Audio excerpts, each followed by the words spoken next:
Hey everyone, just wanted to chime in a little bit. Just got back from vacation, so sorry. I'm trying to catch up on all the emails going on. I think it's great that the community is coming together to help answer some questions. A lot of the questions revolving around how am I going to teach my in-person classes with a mask on or with a microphone, or so people can read my lips, and how am I going to do what I've always done, but in a way that's protecting my students. And for me, that's where I would pause and say, we need to ask the question of what do I need to do differently to make this experience better for not only myself as the instructor, but for my students.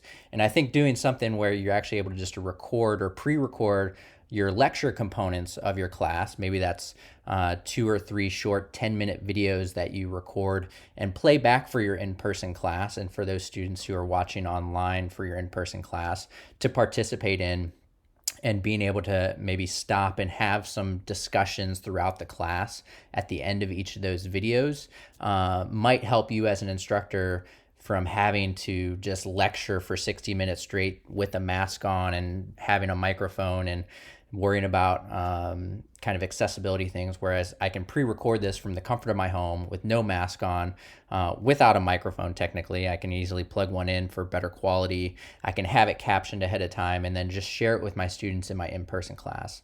There's no reason you can't do that. And so I think it just requires us to think differently about what it means to have an in-person lecture and what we can do in that space differently.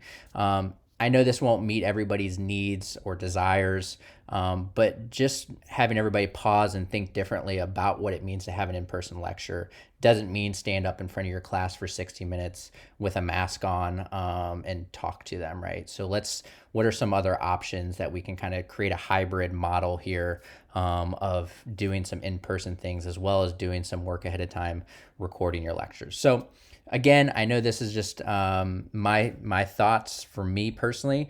I've already rambled on too much, but I was able to quickly kind of share that without rambling on an email. So I hope this helps. Email me, reach out to me, let me know if you have any questions or follow-ups, or if there's anything I can help people think through on how they can be approaching their in-person class just a little bit differently this coming semester. So good luck. You're all doing great, and can't wait to see everybody again soon.